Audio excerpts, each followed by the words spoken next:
Olá, Buzzers! Tudo bem com vocês? O programa de hoje vai ser especial a uma grande paixão nacional, as telenovelas. Vamos fazer um passeio por quase todas as emissoras de televisão, inclusive duas que já nem existem mais, mas que deixaram a sua contribuição para o gênero dramatúrgico, que continuam sendo motivo para a gente sentar em frente à TV e acompanhar histórias comoventes, românticas, alegres e divertidas. Quando lançaram a televisão lá nos anos de 1950, disseram que o rádio ia acabar.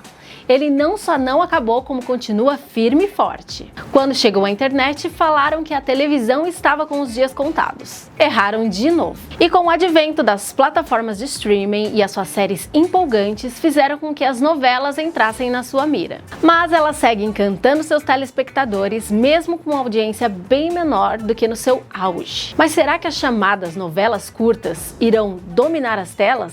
Ou o público vai continuar fiel àquelas novelas que ultrapassam os 200 capítulos? Mas essa é a pergunta que só o futuro poderá responder, porque hoje o nosso compromisso é com o passado. Das extintas TV Tupi e Manchete, as emissoras que continuam no ar, quase todas produziram telenovelas. E muitas entraram para a história da teledramaturgia, não só brasileira, como mundial. E é por esse canal que nós vamos navegando, relembrando novelas e trazendo curiosidades que marcaram o gênero. Vamos começar pela década de 1960, quando a autora Janete Claire foi chamada para apagar um incêndio na trama escrita pela cubana Glória Magadán.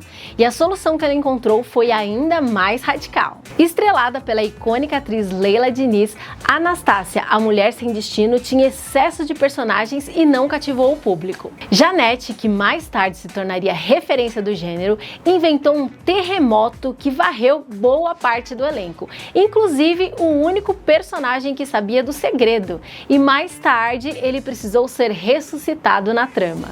Idealizada por Cassiano Gabus Mendes, escrita por Braulio Pedroso e dirigida por Lima Duarte, Beto Rockefeller foi um divisor de águas na teledramaturgia brasileira, lançando um texto coloquial e interpretações menos exageradas. Luiz Gustavo deu vida ao protagonista e, mesmo que não oficialmente, a novela teve o primeiro merchandising. Um dos nomes mais importantes da TV brasileira, Cassiano escreveu várias novelas de sucesso, como Anjo Mal, Plumas e Paetês, Que Rei Sou Eu e Tititi. Da autora Janete Claire, Irmãos Coragem estreou em 1970, com a história da mãe Sinhana, a nossa eterna Dona Benta, interpretada pela atriz Zilka Salaberry, e seus 3 filhos, João Tarcísio Meira, Jerônimo Cláudio Cavalcante e Duda Cláudio Marzo, que comoveu o país de um jeito que, para você ter uma ideia, a final de Copa do Mundo foi no domingo, e o capítulo final, que aconteceu na segunda-feira, teve mais audiência ainda. E em 1995 foi feito um remake, que foi exibido no horário das 18 horas.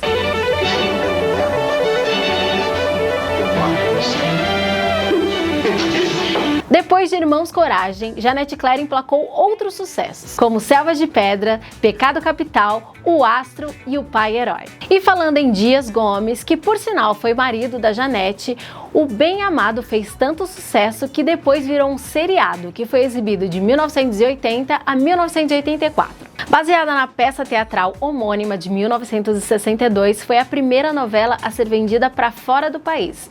E Paulo Gracindo, intérprete do político, disse que foi a sua melhor atuação. Outros destaques da trama foram Lima Duarte como Zeca Diabo, as impagáveis Irmãs Cajazeiras, interpretadas por Dirce Magliasso, Dorinha Durval e Ida Gomes, e Emiliano Queiroz no papel de Dirceu Borboleta. O Bem Amado foi premiado no México e ganhou o troféu imprensa de melhor novela em 1974. Escrita pelo autor Gilberto Braga e baseada no romance homônimo de Bernardo Guimarães, Escrava Isaura transformou Lucélia Santos em uma estrela internacional. E foi a novela que realmente abriu as portas para o mercado internacional, inclusive os países que faziam parte da antiga União Soviética, a chamada Cortina de Ferro. Na China, foi a primeira atriz estrangeira a ganhar o prêmio Águia de Ouro, com um voto de nada menos do que 300 milhões de pessoas. Tenta esquecer que eu jamais fiz parte da tua vida e que você nunca me conheceu.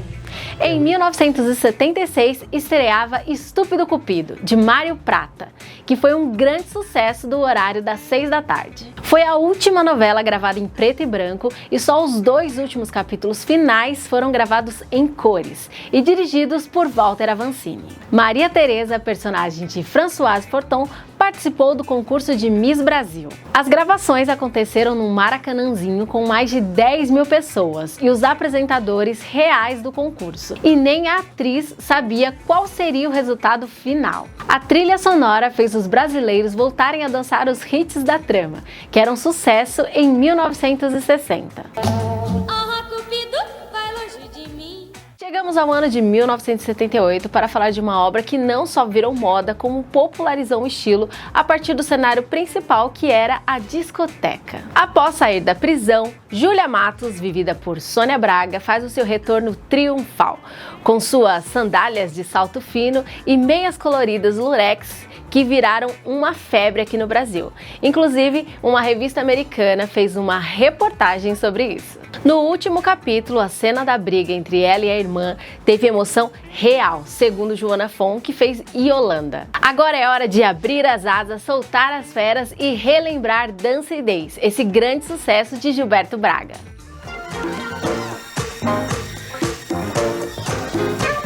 Direito de Nascer é um grande sucesso mexicano que na verdade se passava em Cuba e teve 3 remakes aqui no Brasil, 2 na extinta TV Tupi e um feito pelo SBT em 2001. A história da mãe solteira que virou freira teve maior destaque quando foi vivida por Natália Timber no papel de Maria Helena, que depois também foi vivida por Eva Vilma e Guilhermina Guille. A Band, quando ainda era conhecida como Rede Bandeirantes, exibia uma das suas maiores novelas, Os Imigrantes.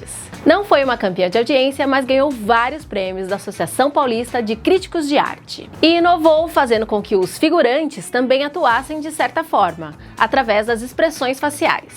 Os Imigrantes. Destacamos agora aquela que daria origem às 9 Helenas de Manuel Carlos. Protagonizado por Lilia Lemertz, que encabeçava um elenco de peso, com Fernanda Montenegro, Raul Cortez, Beth e Reginaldo Faria, Fernando Torres, Natália do Valle e Tony Ramos interpretando os gêmeos João Vitor e Quinzinho.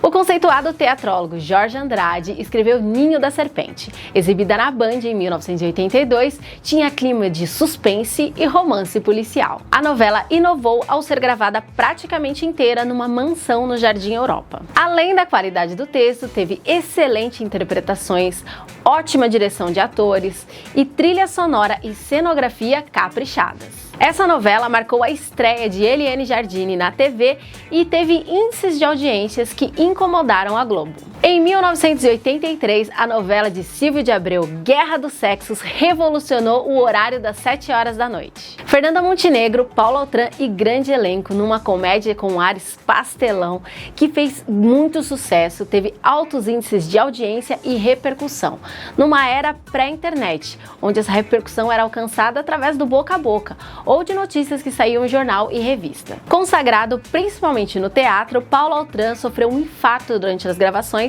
e precisou fazer uma pequena pausa. A briga de Charlot e Otávio entrou para a galeria de melhores cenas da história das telenovelas. À vontade. E agora, um marco das telenovelas brasileiras. Roque Santeiro, que foi barrada pela censura em 1975 e teve um retorno triunfal 10 anos depois. Com o trio Lima Duarte, José Wilker e Regina Duarte, como Senhorzinho Malta, Roque e Viúva Porcina. Aqui foi sem nunca ter sido. Fora do set de gravação, ficou famosa a briga entre os dois autores, Dias Gomes e Aguinaldo Silva. A história foi o seguinte: Dias Gomes criou uma peça chamada Berço do Herói e depois essa peça originou a novela. O Dias Gomes escreveu os primeiros capítulos e então o Aguinaldo Silva assumiu a partir dos 51. O Aguinaldo Silva também revisou os primeiros capítulos e escreveu a maior parte da novela. Depois disso, é claro, ambos reivindicaram, os louros da novela, que foi visto por mais de 70 milhões de pessoas, o que hoje em dia é impensável, para esse gênero, mas eles ficaram brigados ali até 1999, quando o Dias Gomes estava passando por uma situação difícil e eles fizeram as pazes e logo depois ele veio a falecer. Além da trama principal, também cativaram o público as tramas paralelas vividas na pequena cidade de Asa Branca, que no fim das contas era uma miniatura do Brasil. Como quem diz o ditado, Quem não pode com o pote não segura na rodilha.